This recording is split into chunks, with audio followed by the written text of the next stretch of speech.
eyyi assalamu aleykum wa rahmatullahi wa barakatuhu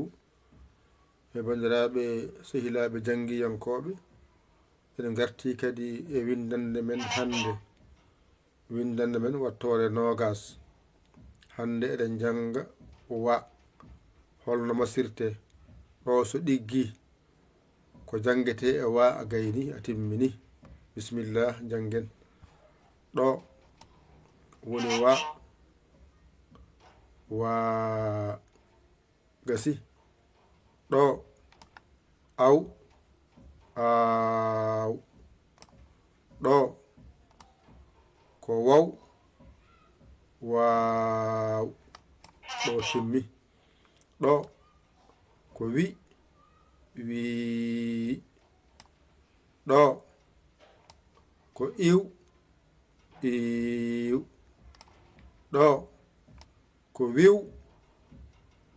wiiw ɗo ko we wee ɗo ew eew ɗo ko wew weew ɗo wo woo ɗo ko ow oow ɗo ko wow woow ɗo ko wu wuu ɗo ko ow ow ɗo ko wow wow gasi ɗo so ɗiggi a serti ko masete e wa kala ko masa e wa a jangani ɗo woni ɗiggani momten alluwal men mbawen jangude e mumti ha laaɓa cer alluwa men laaɓa bindi laaɓa jiyan ko laaɓi janga ko laaɓi bisimillah ɗo woni wa ɗo woni wi wii ɗo woni we wee ɗo woni wo woo ɗo woni wu wuu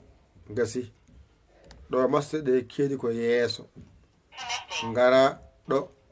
masde ɗe ngado arde aw aaw ɗo mbiya iw iiw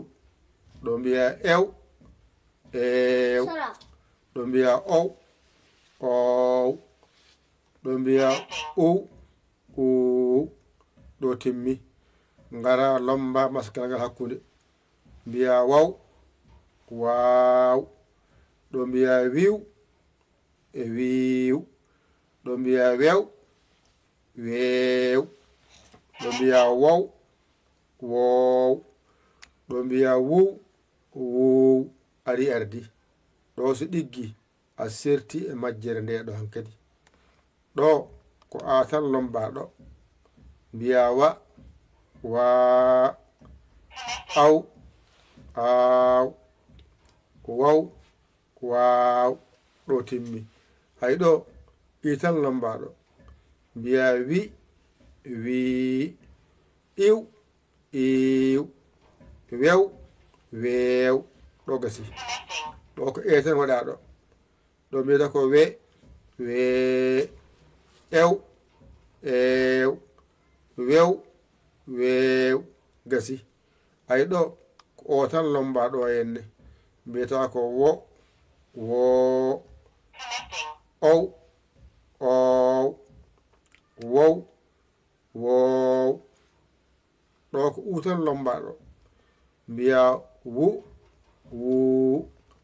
ow ow ew nana wow wow gasi joni noon ngara janggen wa waa wi wii we wee ow wala wo wo ow ow wu wu ɓamten wa wa wi wi we we wo wo wu wu gasi ɗo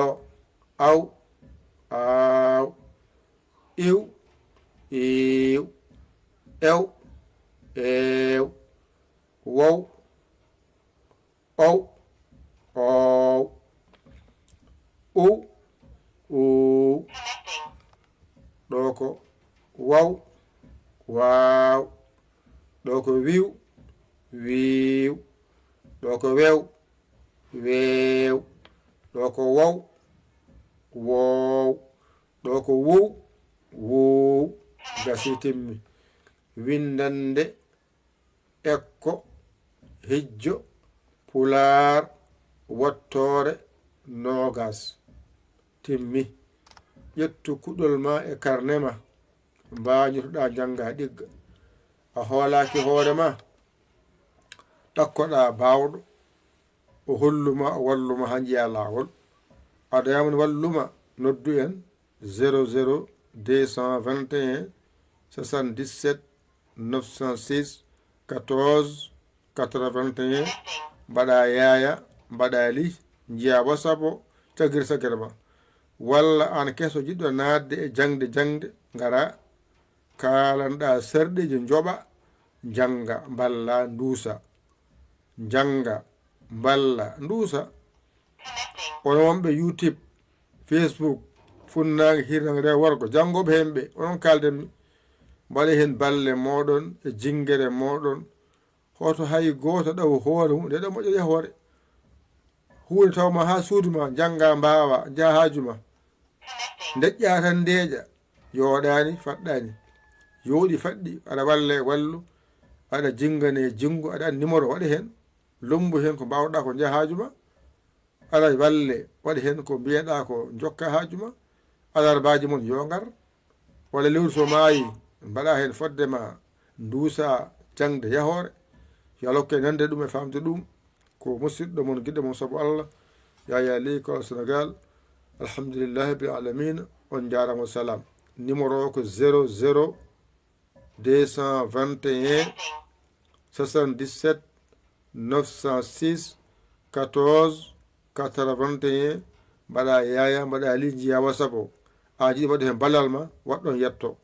a jiɗo nadde rewɗon jettoɗa naneɗa inchallah wassalam